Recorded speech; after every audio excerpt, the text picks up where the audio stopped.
I believe. Hi, it's recording. Yep. Hi, greetings everyone.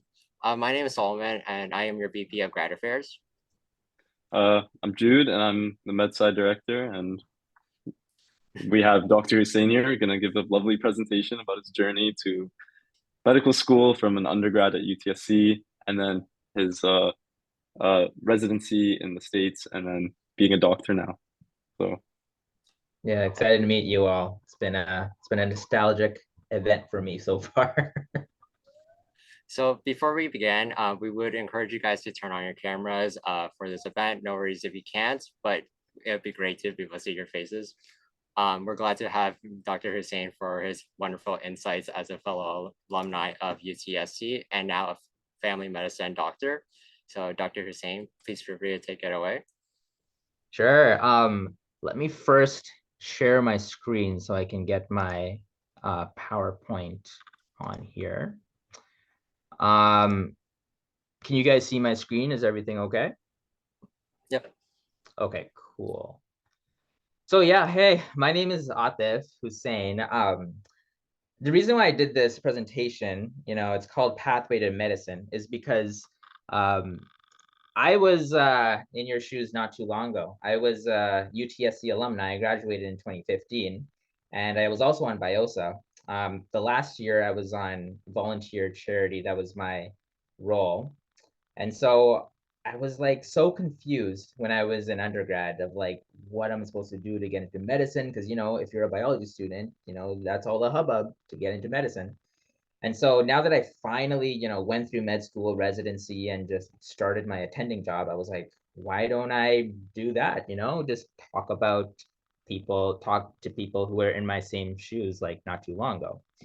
So the agenda is up here and we'll go through it one by one. If you guys have any questions, please feel free to stop me. If anybody's monitoring the chat, let me know. Or there's a Q&A at the end as well. So I graduated from the University of Toronto back in 2015. I did a double major in biology and also psychology. And truth be told, I did psychology as like a GPA booster. A lot of people do that. So my GPA was pretty solid. It was like on the OMSAS scale, it was like 3.96, 3.97. I did a lot of things at UTSC as well. Like I was part of a lot of executive teams, Emerge, BIOSA, I was president of like the improv club. I did a lot of teaching assistant jobs like organic chemistry. I don't know if you guys still have this, but it was called FSGs, facilitated study groups. So it was like that for chemistry and physics. So a bunch of stuff. And I did the MCAT as well.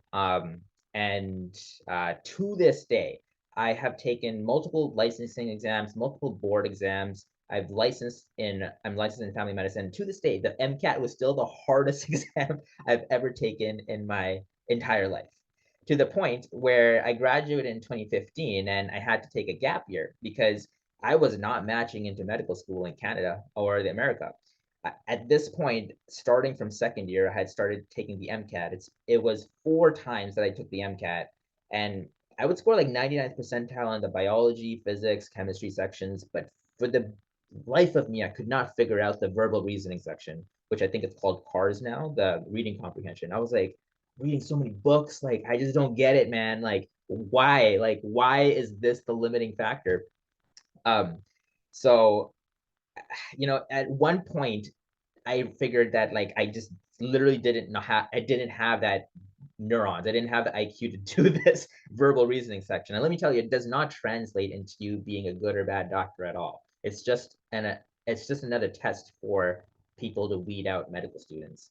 So I did the MCAT 4 times, and I had applied 4 times throughout, second year to my gap year. And in my last year, I got like one interview from Queens, and you can't really have one interview; you have to have many. So I got waitlisted, and I eventually didn't match for that. And me applying for 4 years, that was both to America and to Canadian medical school. So really, even with all my credentials, multiple publications, I still was not matching. So I took that gap year, applied, did some stuff, made some money as a teaching assistant, did my hobbies, running and all that. But then I was left with a choice, right? Like, what do? Do I just keep applying year after year, maybe pursue a master's and PhD, and then hope that I'll match, even though my GPA will still be the same and I'll still have the same publications? Or do I go this IMG route, which everyone dreads, and for a reason, it's not easy. So in the end, I decided to go the IMG route. IMG is International Medical Graduate. So there's a bunch of different ways you can go. You can go to Australia, you can go to the Caribbean, you can go to China, Pakistan, India, whatever, Ireland. I chose to go to the Caribbean, and for no reason other than that people had gone to the Caribbean and matched into America or Canada. So that was the only hope that I was holding out for.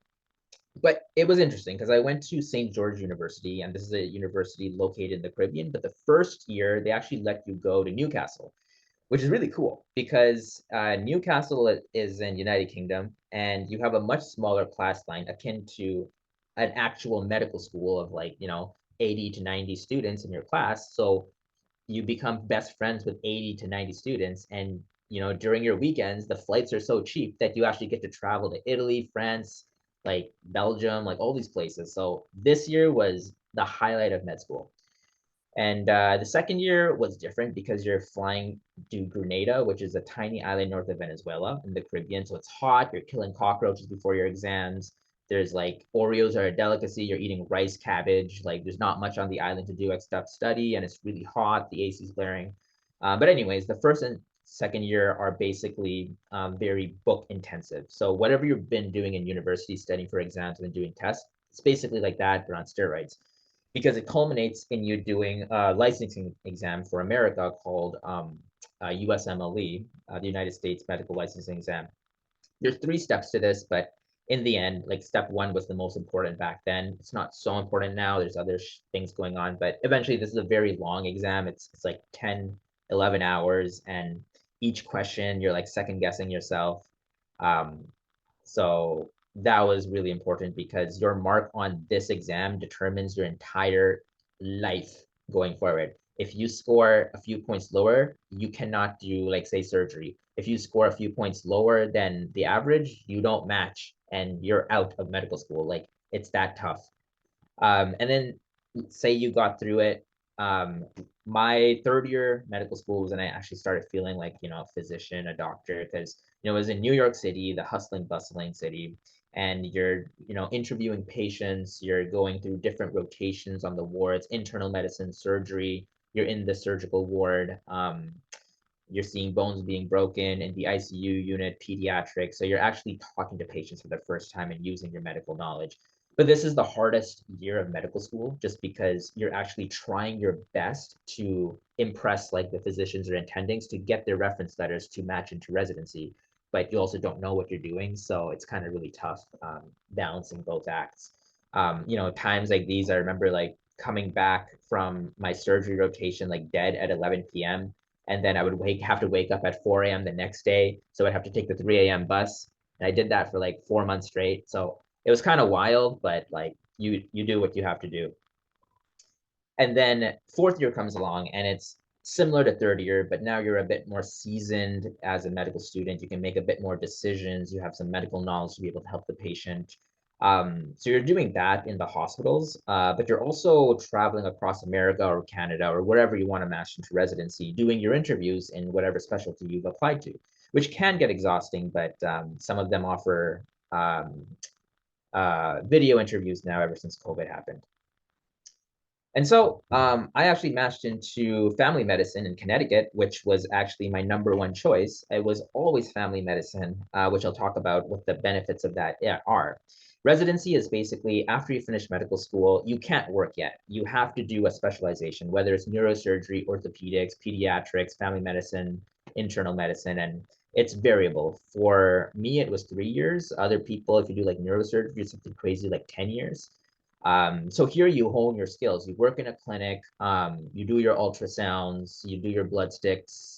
That's me draining a cyst off some person's head, and me on the left over there doing blood checks in Puerto Rico, which was cool because my program got to go there. So this is when you actually become a doctor. So 3 years later, now I'm in Halifax at Dalhousie University. at the medical school, and I work as a family doctor there. So I see some patients, but I also teach the residents and medical students just how to do medicine. And I also part-time work as a walk-in clinic doctor as at a walk-in clinic over here.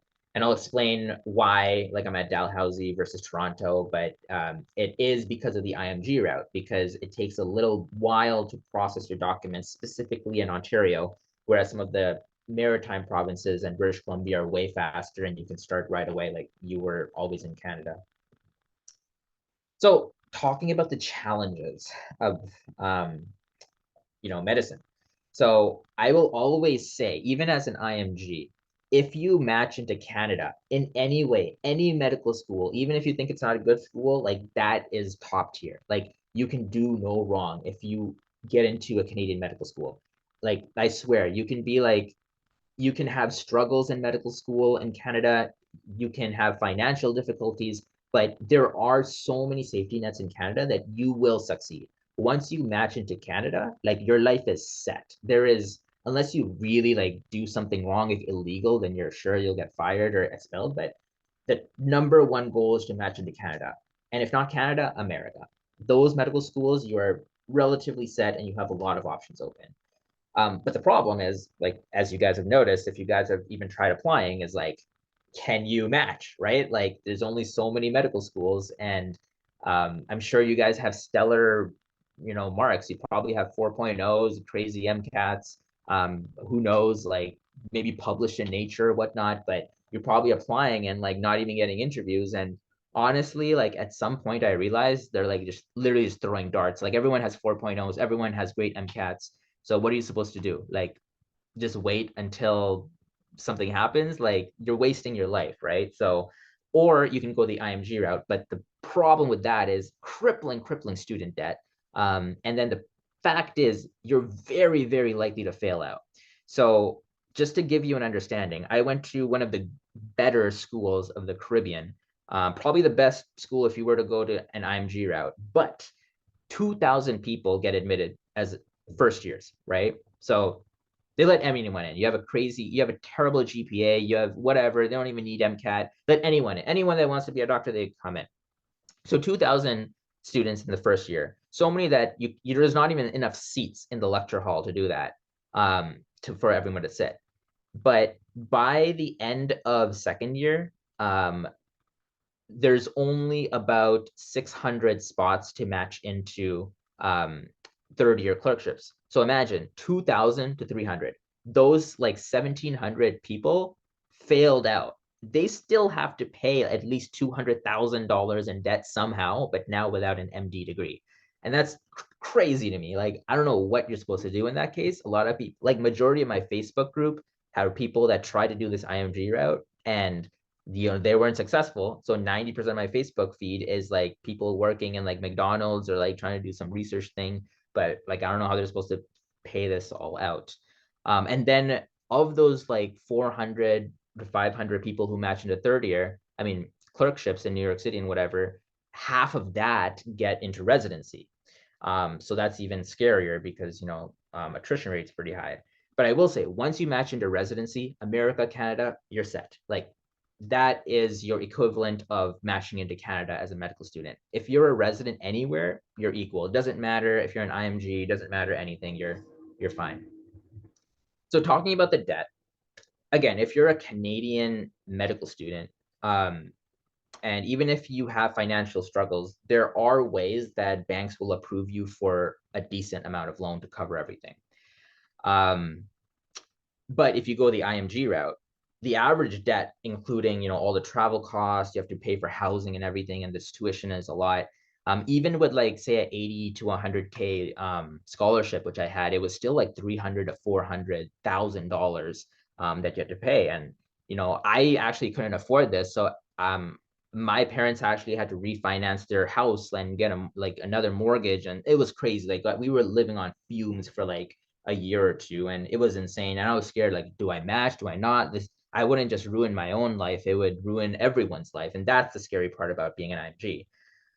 And that's the thing, because the attrition rate is known to the banks, they're likely not going to approve you for the full amount of debt because they think if you're going to fail out, you're not going to be able to pay that. And so they approve you for half. So your money runs out and halfway through, and like, what are you supposed to do? I don't know. So there's a lot of anxiety about, paying off the debt. You're not, even if you're having fun in med school, you're always like kind of anxious. You're like, like I'm partying tonight because it's my birthday, but like, will I match? I don't know. So what happens if you fail out and with this much debt? I put that logo of McDonald's, because honestly, like, what would you do with your degree right now, like in psychology and biology? Like, what would pay more, right? Like, literally, you'd be back at square one because you would have an MD, but you can't do anything with an MD. You have to do residency. So, it's very difficult. And there's a lot of stress that goes into that. So the question comes, like, how do you actually improve your chances of, matching into medical school? And so again, I say Canada and USA are number one. Those are the places that are not going to limit your opportunities in the future. So if you truly, truly want to do medicine and you feel like this is something that you want to give it your all, and this is something you feel very happy, doing, give it at least 3 to 4 times an application to Canada and USA, and then consider the IMG route if you really, really want to do medicine. Because it was my 4th time applying when I got 1 interview. So go figure, right? I didn't get anything for 3 years and I got 1 interview. I flubbed it. I wasn't going to match again. So I went the IMG route, but I gave it my best, right? And I think that's what you have to ask yourself. How badly do you want this? Because it's not going to be a fun time when you go the IMG route, for sure. The other thing you can do is consider a master's or a PhD. I'm going to research for a bit. And then that will give you a little boost compared to like undergrad students who don't have that. Marks are king always. So, GPA needs to be very high. And then you have to realize your GPA at UTSC is not your actual medical school GPA. You have to go on like the OMSAS conversion GPA or whatever. There's a chart that you realize, oh, my 4.0 is actually like a 3.7 because it wasn't 95% or something like that. So you have to have a CGPA of like very high, I will say, as close to 4.0 as you can. MCATs need to be solid across the board. Research, I would really highly recommend, publications over just general research experience. The way I got my publications was by getting paid through NSERC, so definitely apply for that. And then I also had something called the UTSC Excellence Award, which was through psychology, but it actually pays more than NSERC, and it helped me get like a publication as well in 2nd year or 3rd year. Make sure you have non-generic activities. And what I mean by that is, I feel like people are gonna be presidents of like, I don't know, Red Cross Society or presidents of World Vision or something like that. And, volunteering at the hospital, and sure, that's great. It shows you have good experience. But if I was reading an application, I'm reading everyone is president of Red Cross. Everyone volunteers at Emerge. Everyone is part of the, their general biology or departmental student association. What is this student going to do to like make me remember them? And I remember when I was reviewing residency applications or medical school applications, the thing that would always stick with me was, one, in their personal statement, or in their activities, there was something unique about them. So to this day, I remember this guy, he didn't have any publications. He didn't have much, leadership or whatnot experience, but he was this like artisan cheesemaker at a farm for like 4 years. And I was like, whoa, what the heck is that? And I read I read his personal statement through, and he like really connected this artisan cheesemaker hobby into like how he's gonna take care of his patients and whatnot. And I was like, oh my God, I'm definitely gonna remember this cheesemaker man over like some, leader of World Vision, which I get 20 times. So try to have a distinguishing, unique factor as well. And then lastly, pray. I swear to God, it's like all a huge lottery system with so many qualified applicants. Because if you think about me, right, my GPA didn't change, my MCAT didn't change, my publications didn't change. Nothing changed in that gap year. I just applied again and I got 1 interview, which I never got before. So like, why did I get 1 interview that time when I didn't get interviews the other time? I was even out of university at that point. I didn't have a master's. So, that's why I say keep applying, don't give up, and don't be disappointed. Because if you do everything in your power to match and you don't, then I don't think you have anything to be ashamed of. Like, you tried your physical best, and if you didn't, then it's your fault, I guess. But two stories I want to share, and this kind of shows two trajectories of people who are both physicians or doctors now. John, he was actually on Biosa with me the year I was graduating, and we were both trying to get into med school. I ended up taking a gap year and going to IMG route, but he stayed in Toronto, did a master's, did a PhD with the goal that he was going to do medicine one day. And so, 7 years later, he just matched into the University of Toronto. And I was really happy for him. Like, great. He's starting medical school now. He's living the dream of what we always wanted. But he's just starting medical school. He has 4 years of medical school to go. He has God knows how much of residency to go. And then he's going to start his job, his life, his money, right? Whereas my friend Silky, she went, I think, to York or something. She straight went to the Caribbean, right? I think when you graduate, you're like 20, 21, right, from UTSC. So she graduated and didn't even apply to Canada. She just went to IMG route, which, again, mistake. Don't do that. Don't put all your eggs in one basket. Apply for a few years. But she went straight there, and by the time she was, she did 4 years of medical school, 3 years of residency, and she was 26, 27 by the time she was a full licensing doctor. So imagine that, right? Like, she's practicing in America now. She chose to stay there, but she's where John wanted to be just earlier, and because she took the IMG route. So it's not a terrible choice. But I'll tell you the pros and cons of it. Pro, you will get to travel the world. I got to travel to Italy, France, Spain, Belgium, Ireland, Dublin, all for the price of coffee, by the way, because it's United Kingdom Airlines. It was great, and you get to travel the world with your friends. And then you go to New York City, all these American places, like, fantastic, right? Probably the best medical school experience you can have while terribly anxious. Two, the main thing, it's an opportunity to get into medical school that no one else is going to give you, right? It is like predatory in the way that it lets everyone in, but it does let you in, and it does provide an opportunity for you to become a physician and be where you want to be. So the opportunity is there.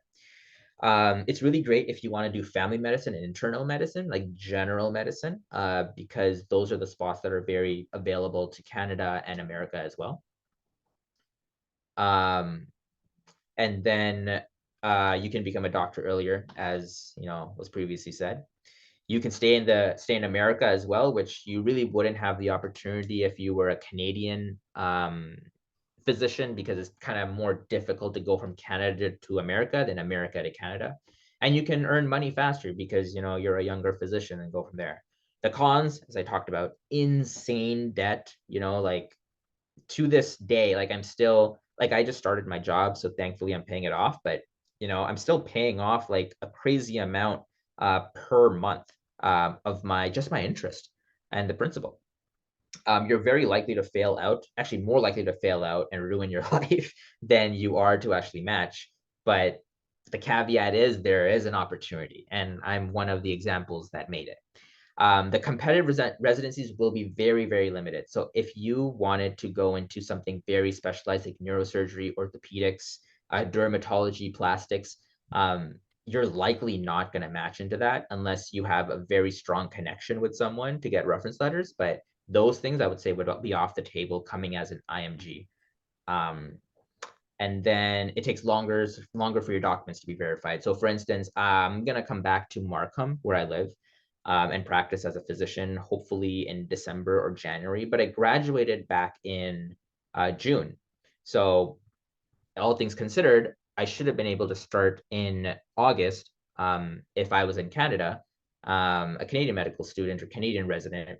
But in Ontario, it takes so long for your documents to process, like 6 months. So that's why I'm in Halifax trying to, just work out my student loans to let me practice, starting in August. So just like a typical person. So I'm just going to pay off my student loans. And then once my license comes in December or January, I'm just going to move back and practice there. And it's very similar. So general advice I'll have for you guys, because I was in your situation not too long ago. I remember like sitting at the science hall, sitting in the East Wing, eating like that crappy pasta and like being like, why can I not match? It's been 4 years. Like, what am I doing wrong? I have a 4.0, my MCAT's fine. Like, what am I supposed to do? I think the most important thing was that you can't let any, if you truly want to do this, you can't let anybody say no to you. Like, all these people will be like, oh, you can't do it, you have to use that fuel as fire as fuel, whatever, just go for it and don't look back. Like, for me, maybe it was a dumb idea to have no plan B, but I thought plan B would distract from plan A, so I was like, screw it, let's just go for it. The other thing is, once you're in the IMG route or even the regular medical school, it is tough. Like, you'll be pulling, like, especially on third year clinicals, like 24 hours. If you're on trauma surgery, 72 hours straight. Like, it's pretty wild. But try to keep a positive attitude, because that in itself is like a very high quality that people look at and they respect. Like, attendings respect that quite a bit when a medical student or, undergrad student or resident like takes like, takes crap, whatever, takes the world burden on, but like is unfazed. Maybe inside you're dying, but outside just be clairvoyant and you'll get a good reference letter because you're like unshakable, right? The other thing I would say is, you'll probably learn this in psychology, intrinsic versus extrinsic motivation. I remember being in your shoes, and I remember when I was in undergrad, I was like, as soon as I match into University of Toronto Medical School, I'm posting on Facebook that, oh my God, I matched into University of Toronto or McMaster or something. And then, like, as I started not matching, I realized, like, wait, that's not the right thing. I shouldn't be doing this just for like a Facebook post. Like, I should be doing this for me. So as soon as like you're in med school or residency, try not to like show off, because that honestly puts like a feedback loop into your mind that this is for like extrinsic motivation. You're like wanting people's validation rather than what you're doing from your bottom of your heart. And then I'll say, it's a tough time, those 4 years and 3 to 5 years of residency, but this is going to be the toughest time in your life. If you dedicate yourself to that period, to studying and whatnot, it's going to pay dividends. You can live your life as a king or a queen after this. I remember at UTSC, all I would do was like commute on like the 129 and the 38, get to the library early, study in the library for 7 hours, go to my lecture, come back, study for like 6 hours again, come back. And I did the same thing at medical school and residency. I was there like working. So just work really hard and don't look back. Just know that brighter days are ahead. And I would also say, take advice from people who are in the position that you want to be in. Like, a lot of misinformation gets passed around in school. People are like, you should apply here and there, but no, I would really like look at a medical student that's in the school that you want and see what that particular person did, because that's what that medical school wants, because they took that person. The last thing I'll say is, if this is your dream, do not quit. You only get one life, right? Like, now that I'm on this end here, like the high of matching into residency, it's been 4 years and it's still not going away. Like, to do something that no one thought you could do, even yourself, and a whole country denied you, and you like did it. It's the reward is unending, so to speak. And then I'll quickly talk about like why I chose family medicine. Uh, Initially, the reason I chose family medicine was it's the easiest way to come back to Canada, aside from IM as well. Then I learned, it's pretty sweet gig. You can make your own schedule. The salary is pretty variable. 200 is like the low end of things where you're getting lowballed. And, you can make $1 million if you really work hard that year. You have full autonomy. You can do whatever you want. You have knowledge about all aspects of medicine, from like kids to geriatrics. You can do minor surgeries. Like, yeah, I mean, I like today I took care of someone's blood pressure. I drained a cyst. I sutured this wound. I gave a tetanus shot. I did a neuro exam and made sure this guy wasn't having a stroke. And it's all pretty cool. Like, it's very cerebral in what you do. The other thing is, you can work as much as you want or as less as you want. Maybe work, like right now I'm working a decent amount. And I'm making pretty good money. And then maybe later when I have kids, I can, keep calm and maybe work one or 2 days a week and you still make pretty decent money. So yeah, I'll leave you with that. And then just to talk about the debt again, just so we're clear. In the end, right? Well, you'll be like broke as hell, like going through med school and residency. Like, it's gonna be tough. But the average IMG debt is 300 to 400K. Like my salary right now, just the first year is 400K, and I'm not working that hard.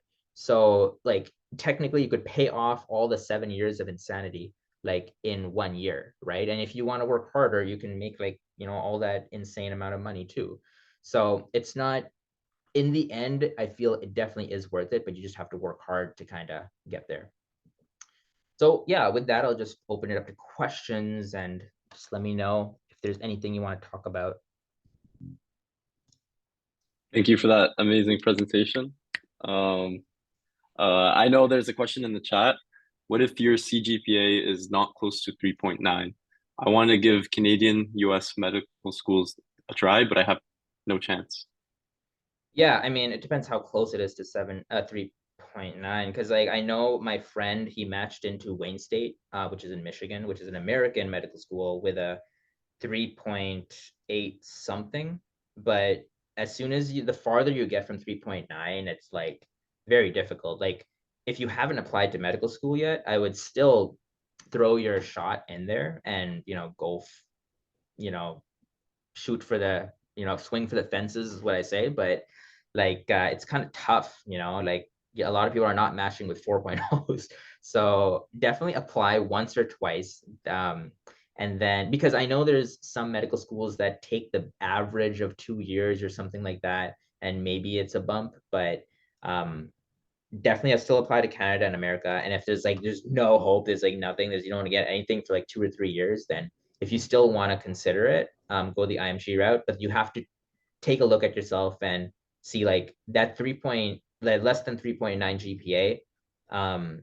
Was it because like I just goofed off and I still have the ability to, do medicine? Because you're still going to be studying the same amount. You still have to get like a high score in medical school. Or was it the fact that I was studying and I really didn't get it? Because then it's tough if you go into medical school, and you can't do it. Then it's like you're just gonna be you're gonna have a lot of debt. Thank you for that answer. Yeah, it really encapsulates how important the GPA is for medical school. I have a question. When you're placing for your residency, how many choices do you get? You said family medicine was your number one choice. How many of the choices? Is it like three choices, top five? Yeah, good question. So essentially, while you're going through your clinical rotations in third year and fourth year, you get an inkling of what you actually like. So usually people just apply to one specialty because they see themselves doing that one specialty. Rarely someone will dual apply to say like family medicine and pediatrics or something like that. But usually you're doing one specialty. So like for me, I applied to family medicine and internal medicine, only internal medicine because it's easier to match into internal medicine. So if I didn't match into family medicine, I would have gotten something with IM. But in terms of interviews I went on, usually like 20. So I went to like North Dakota, Indiana, Florida, Connecticut, New York, New Jersey, like all these different places. So it's pretty cool, like flying and visiting those areas. Thank you. I think there's some questions in the chat. Would you like me to read them out? Oh no, I can. Let me see here. So there's a GPA one. What would a perfect resume application look like? What extracurriculars actually generally look best that aren't very common? So I guess a perfect application would look like 4.0, 100 percentiles MCATs, right? And then in terms of your um, your activities, I think as long as they paint a picture of who you are and why you're unique, right? Like for instance, for me, I can't speak to medicine, but medical school, but I can speak to residency. Why I matched was because I showed them that back in UTSC, I started like a improv drama club. And I was vice president of that. And then I was part of my biology student association, but I started this thing called Biosauce and whatnot. And for me, like I make YouTube videos about medicine as well. So that was another thing where like I like to teach things, and teaching and a medical residency program kind of go hand to hand. Then I talked about like how I like to run quite a bit. And honestly, like in one interview, like I just talked about how much I like Bollywood movies. Like it's not like a club, but that person harped on it. They're like, oh, you like Bollywood movies? Like, tell me what you like. And honestly, they're just trying to have a conversation with you. They're just trying to relate. Um, and I will give you one tip and trick that is super useful, not just for medicine, but anytime you're interviewing. If you're interviewing and you know who you're being interviewed by, literally just look them up on Google, or if they have a profile, and see what they like. Because whenever you're getting interviewed, they'll never remember you, but they'll remember how you made them feel. So for instance, in residency, I looked up like this guy like who was interviewing me. I'm like, this guy loves fishing. Holy crap. Let me just like read up the Wikipedia of fishing right now. And then like I literally just talked about like, man, like I love sea bass. Like it's like, oh my God, you love sea bass? So like that kind of connected with each other on that. And he's like, yeah, this guy has some interpersonal skills that he can relate to. So I would say like do something that's unique to you. And I can't say what that perfect application is because everyone is their own individual. And then the other one was, do you have any advice on acquiring unique extracurricular experience? The kind of experience I was trying to get is what pretty much everyone will have, as you mentioned at the beginning. Yeah, I mean, some examples I can tell you off the bat were, like, for me, like, it was just my hobby, not even well, I started this Bollywood fan club in like medical school, and I made like all my Caucasian non-Desi friends like come watch with me. So I was like, ooh, I'm cultural, like, and then it was like all about like selling yourself. Well, it's inclusivity, like, and that's what medicine is all about. And then for me, like I also like um I ran like a few half marathons in medical school, and I just sold that in myself, like, hey, I was able to do that and also medical school, so I'm really good at multitasking. And like I'll make sure to like finish till the end and whatever, like made that about medical school. And other people had their own things, like one of my friends was really like passionate about politics, and like how she did this like high school job in like Ottawa about the government, and she was able to like do something about, I don't know, like the conflict somewhere, but she sold herself in that way. And it's all about like whatever you do, even if it's like knitting, like you can sell that. Just make it unique about yourself.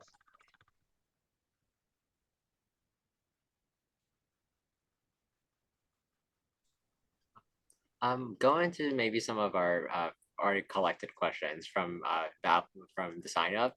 How did you manage your time throughout university that made you successful in your GPAs, extracurriculars, etc.? Yeah, well, I guess success would be, I don't know if it's the right word because I didn't match into Canada or America, but I guess my my way of doing it was, I remember making sure that I did everything possible that I humanly could do. And so, for instance, that would be studying the textbook, um, asking, going to what office hours is what they were called, and then like picking the brain of the lecturer, professor, and then sometimes they'd slip up and give me like the answer on a test, and I'd be like, okay, and I'd always fight for my marks too. I'm like, are you sure I didn't meant this? So like I always go to like test review things and make sure that I got the most points I could. Um, and then yeah, that was mostly for marks. I made sure that I did everything in my power. Like I even like there's like test bank repositories. I probably shouldn't even be telling you this, but like there's like illegal things out there that like we can buy like old exams and whatnot.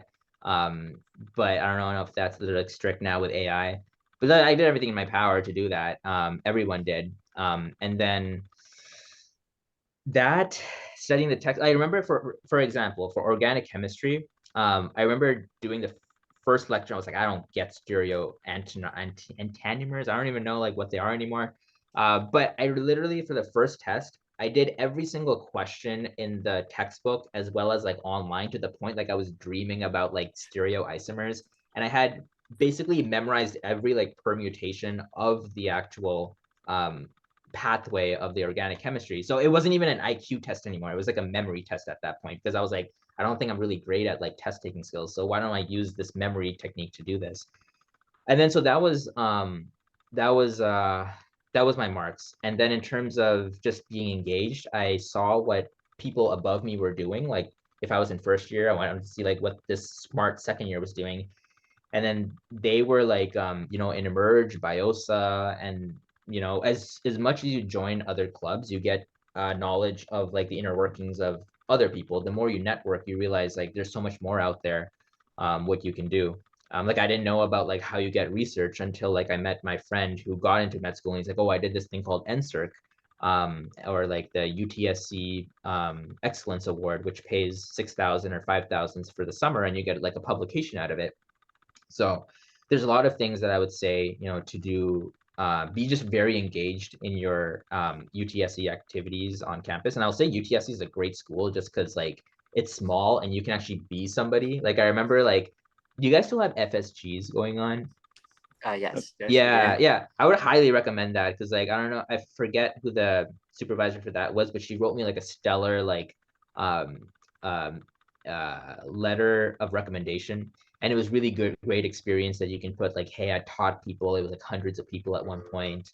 So yeah, just keep getting engaged in school, and you'll kind of find the opportunities that exist out there.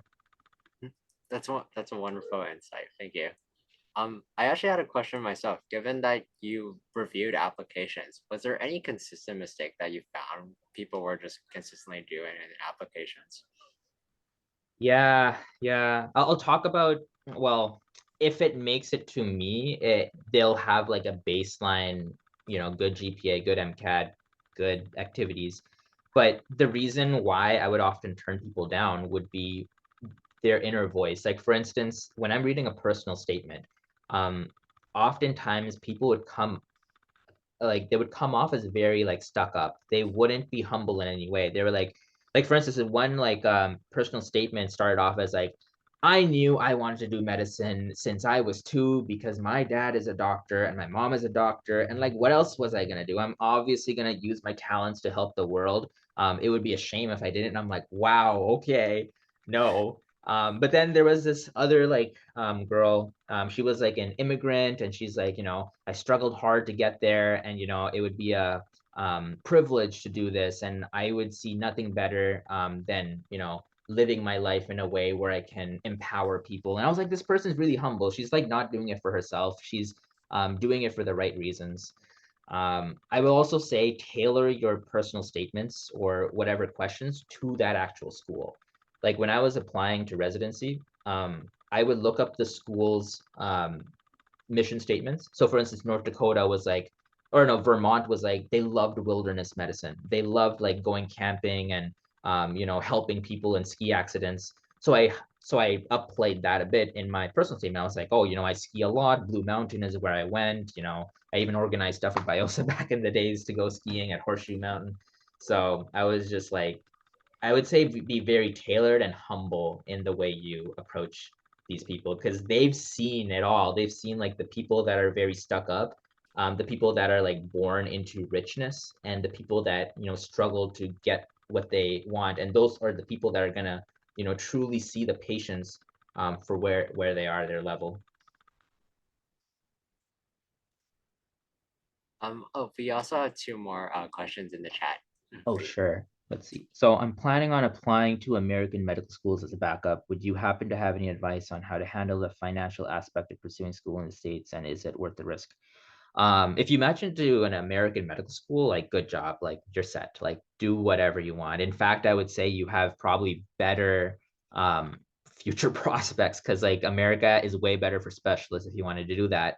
Financial wise, I think from what I remember, it's equal to what you get for Canada. So you're gonna get way more than if you were to go to IMG, because if you match into Canada or America, very low chances that you're gonna like fail out. Very low attrition rate. You should have the support system that you need. Um, so yeah, definitely it is worth the risk. Like if you match in Canada or America, it's, I would say, equivalent for your purposes of becoming a doctor. So definitely apply to America. You mentioned you were a lecturer at Dalhousie. Does that require credentials beside an MD degree? No, that's the beauty of a MD, because you can do what a PhD does, you can do what a Master's of Science does, and that's fantastic because like my job right now is I can kind of make it up as I go along, but I see my patients, day by day, take care of them in the clinic. And in the clinic themselves, I'm also a clinical instructor. So when the residents or medical student sees the patient, I also, they come back and ask me questions, and then I answer them, and we talk through evidence-based medicine in that way.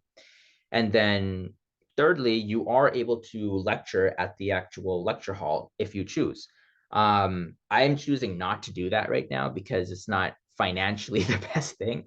But you can do that, like your professors that you see in front of you at UTSC. Like I remember for toxicology, biomedical toxicology, I forget that guy's name, but he was an MD. Like he was straight an MD, and he can teach that stuff if you want. It's just not usually something you see MDs doing because it's not financially like the best incentive to do so. Um, if you had not made it to med school, what other career would you have picked after trying everything in your power?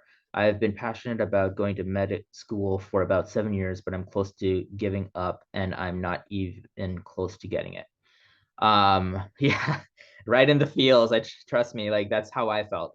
um I will say, if I this is the thing, like I always say, if you were to tell 20-year-old me like to do something else, I wouldn't do it because I was like stubborn. Like, and that's not the way you should think. There's so many other opportunities out there. Like if you think about it, you're gonna like I'm 30 years old right now, right? So, and I'm just starting to make money. By the time, if someone did pharmacy when they were like 23, 24, the amount of money they're making is going to cross paths with me when I'm like mid 40s, right? Because of the initial money that they were making and investing. So if you're just doing it for the finances, there's way better careers that you can live a great life with rather than medicine. Um, so if I wasn't stubborn, I would have probably chosen either dentistry, pharmacy. Um, I don't, there's the other thing that's new with Canada, it's becoming more of a thing, is physician assistant. And that makes pretty decent salary for the amount of training that you do. So that's a slept on career as well. And then it depends if you don't want to do something like medically related, right? Like, I don't know, there's other things as well. Um, yeah, that's kind of the advice I would give. And it's a topic that comes up in my friend circle. Like, what would you do if you didn't do this? And it's never an answer for me because I'm always like, there was no plan B. It distracts from plan A for me. But I would have considered maybe like pharmacy or dentistry at that point. Plan B is to make plan A work, right? Yeah, exactly. Yeah. Plan A to Z is just plan A. Oh wait, speaking to your story, I actually wonder, how well was research actually beneficial to your application, and when it came to talking or like discussing your like, uh, yeah, passion? Yeah. So I will say it's I don't necessarily think it's too much of a factor that'll ever come up in discussion during medical school, to be honest. It did come up sometimes in residency, but it depends on the um residency program you're applying to. Like family medicine isn't very like research evidence focused, it's more like about interpersonal skills. When I was applying to a very like cardiac intensive internal medicine program, they really wanted your like academic rigor like to be very strong, so they questioned me about like about epigenetics. I worked with Dr. McGowan back in the day. Like, I don't know if he's still here, Patrick McGowan, and Dr. Suzanne Erb. I don't know if she's still there either, but like, yeah, I worked with them quite a bit, and their research like helped me talk about like, the internal medicine field. So super relevant if you wanted to do like an academic like field like internal medicine, but not so much if you're like doing pediatrics or something like that, to be honest. That's fair. Also, when did you decide on family medicine being what you were most passionate about, and how did you know that was the goal? Oh yeah, great question.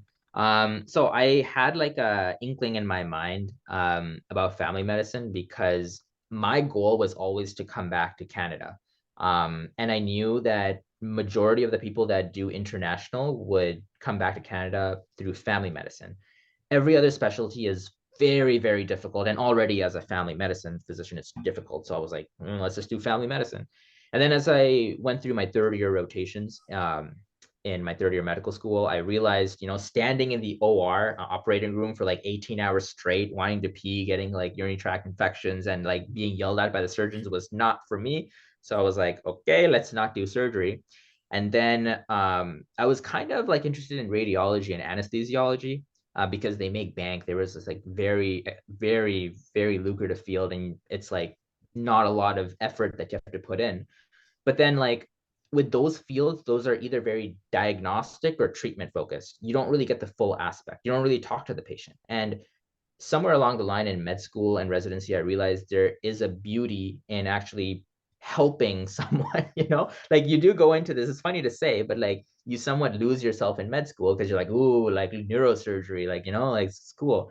But there is like a beauty in actually knowing, like having a patient, vulnerable patient come to you in distress, you using your knowledge to help them, and they leave like smiling and happy, and knowing that you were able to do that, I felt like family medicine was the one thing that you're able to kind of diagnose and actually treat in the same visit, and doing that over and over again multiple times a day is pretty rejuvenating. But again, every field has like their own like pleasures, so and different compensations too, so yeah. No, definitely. I'm glad that you found your passion that way. Thanks, appreciate it. Shafin has another question.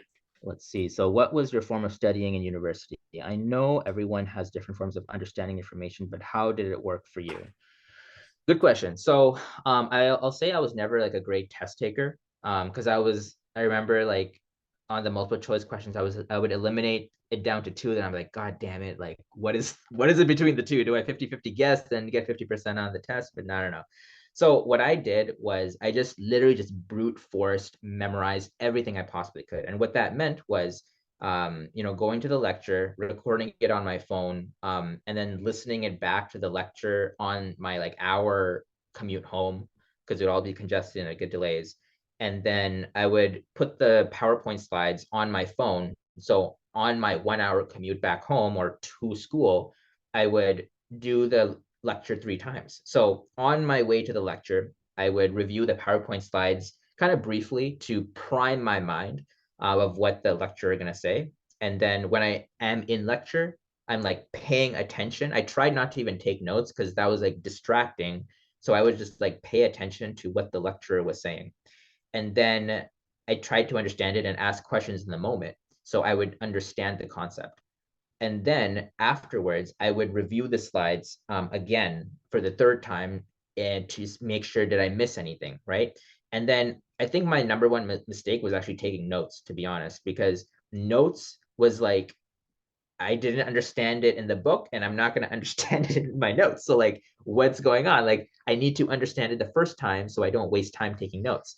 So I think not taking notes was really helpful to me in understanding it, and doing for mathematics or organic chemistry, like those things that are very procedural and need to be ingrained in your mind, just doing it over and over and over again, exhausting everything you can. Like if they assign like 20 questions, do 100 questions, like literally everything you can in your power to do that. I did. And I will say that technique was more like a memory technique. Not that I have great memory, but I just brute forced it.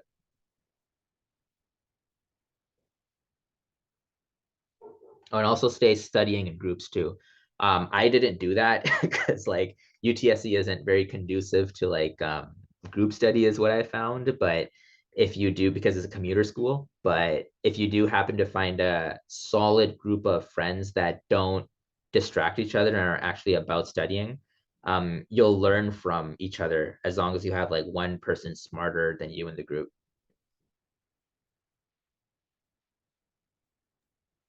Thank you for that answer. We have another question from the registration, the forms. Do you need to have experience working, volunteering at a hospital, working directly with patients before you apply to med school? Will having that experience increase your chances of getting in? Oh, good question. I don't think so. I think so many people will have so much experience. Like the base, like everyone will have some sort of volunteer experience. I feel like volunteer in the hospital for a little bit, like so you know what you're getting yourself into for your sake. But that is like the least looked at thing in my opinion. Like it's not going to be like, oh my God, this person volunteered at Markham Stouffville Hospital. Like this is the thing that's going to get them in, right? Like everyone's going to have that. And so I would say that do that for yourself, but not really for medicine. I remember standing in line for my interview at Queens, and I was like, okay, like, yeah, I'm part of IOSA, I got research. And then I asked the guy in front of me, like, who's gonna do the interview, like, what was his major? He's like, oh, music. And I'm like, what? And he's like, yeah, I play at a symphony downtown, and I thought I'd just do like med school. And I'm like, what the heck, man? And he matched. So like I feel like you should do what you are passionate about, and you know, use that as a way to say that it's relevant to how you're going to help your patients. That's the most important thing. So you would say that focusing on one thing and using that to leverage is better than spreading yourself out thin. Oh, exactly. Yeah. It's Yeah, if I see an application that's like just various things that doesn't paint a picture in my mind of who this person is, then I'm yeah. gonna be like, this person's clearly resume padding. But if they're doing like, music and they play violin and they performed at somewhere and they have a YouTube thing of like playing music, I'm like, this guy has something about him and he can translate this tenacity from music into medicine if he so chooses. Awesome. Thank you. Thank you so much for that.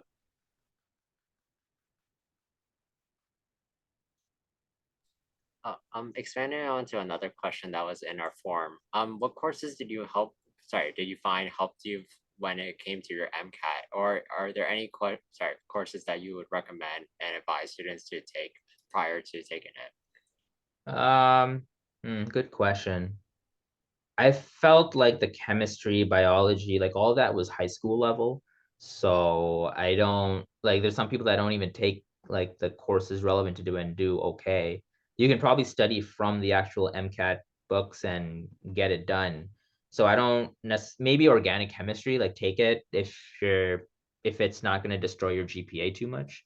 But the number one thing I would say is like start reading articles, like really dense articles, like New York Times, whatever, like very early, because those are the things they actually take those snippets and put them into the reading comprehension. So if you get used to reading quickly and understanding something on a daily basis, like in the morning, read like a passage or something, and get that primed into your mind. So by the time you're reading it on the actual thing, you're not like panicking, like, oh my God, who was like Archimedes? Like, what does this have to do with anything? Um, and yeah, well, that was me. I remember I had like an epiphany in my first MCAT, like verbal reasoning section. I get there, I'm like, I don't know what's going on. I'm like, oh my God, I'm gonna have to go to the Caribbean. This is terrible. It was like a panic mode thing. But it all worked out, so it's all good. That's good to hear. It's understandable that courses are sometimes just difficult to relate back to sometimes. What do you mean by like the New York Times? Like why is there like something that New York Times?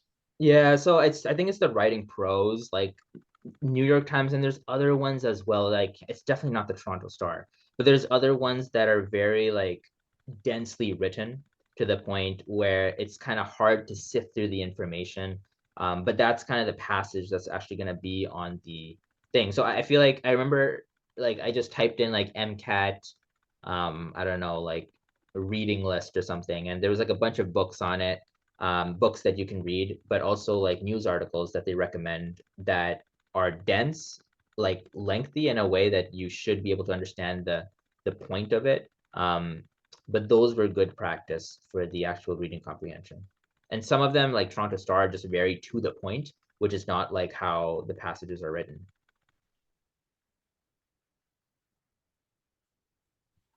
Sounds good. Speaking to the fact that you've done a lot of experiences throughout your undergrad, how did you find that your process was for getting to like research opportunities to like club work? Sorry, say that last part again, like the opportunities. Oh yeah, sorry. How did you find your progression throughout like club work and research? Like, how did it help each other out into getting you in further ahead, if that makes sense? Yeah. I think I just met more people that were like-minded and way more ahead of me in this regard, that I saw like, oh, I didn't know you could do that. Like for instance, um, there's this guy who matched into medical school that year in third year, was a brilliant guy. And he did the NSERC, and I was like, oh, what is that? And he's like, oh, you got to do this. So I went into the NSERC thing. And then when I was in NSERC doing research with the professor, there was another person there, like another student who um, who did like invigilation and TAing. And I was like, oh, I didn't even know like undergrad students can do that. He's like, yeah, just apply here and do that and just do that. And I was like, okay, cool. Like, so then I became a TA. And then there were like other opportunities too. I can't remember their other ones, but there were a lot of great things that you could get. Oh, there was this one thing called the I forget. I can't remember. It was like this like secret society where like only the deans go. I totally forget the name of it, but it was like invite only, and I got invited because I was with some professor. And that looked pretty good. It was like the chair of something. So as long as like you connect with like different students, you'll get to where you need to go. Mhm. I think you're talking about maybe the Sai Chi Society. What? I think it's Sai Chi, where it's like if you have a 3.5 and above, you're part of this, you can apply into this group.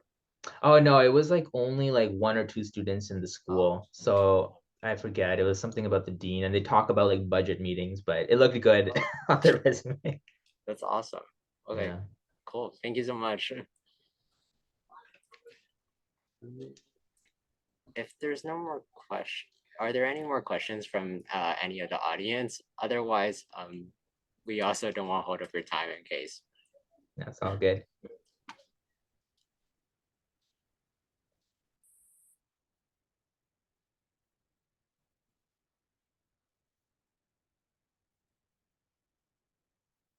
Yeah, well, I guess if there's no more questions, I'll say like, hey, it was a pleasure. Like, 10 years ago, I was in your shoes. I don't know what to say. Like, there's the Biosa YouTube page has most of my content on it. So I thought I'd, post maybe one more thing on it about this. But it was a pleasure.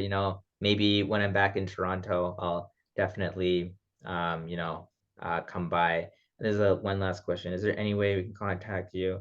Yeah, I mean, like, I feel like maybe if you can contact Biosa with the questions, and then they can like, maybe set up something that I can kind of do in the future.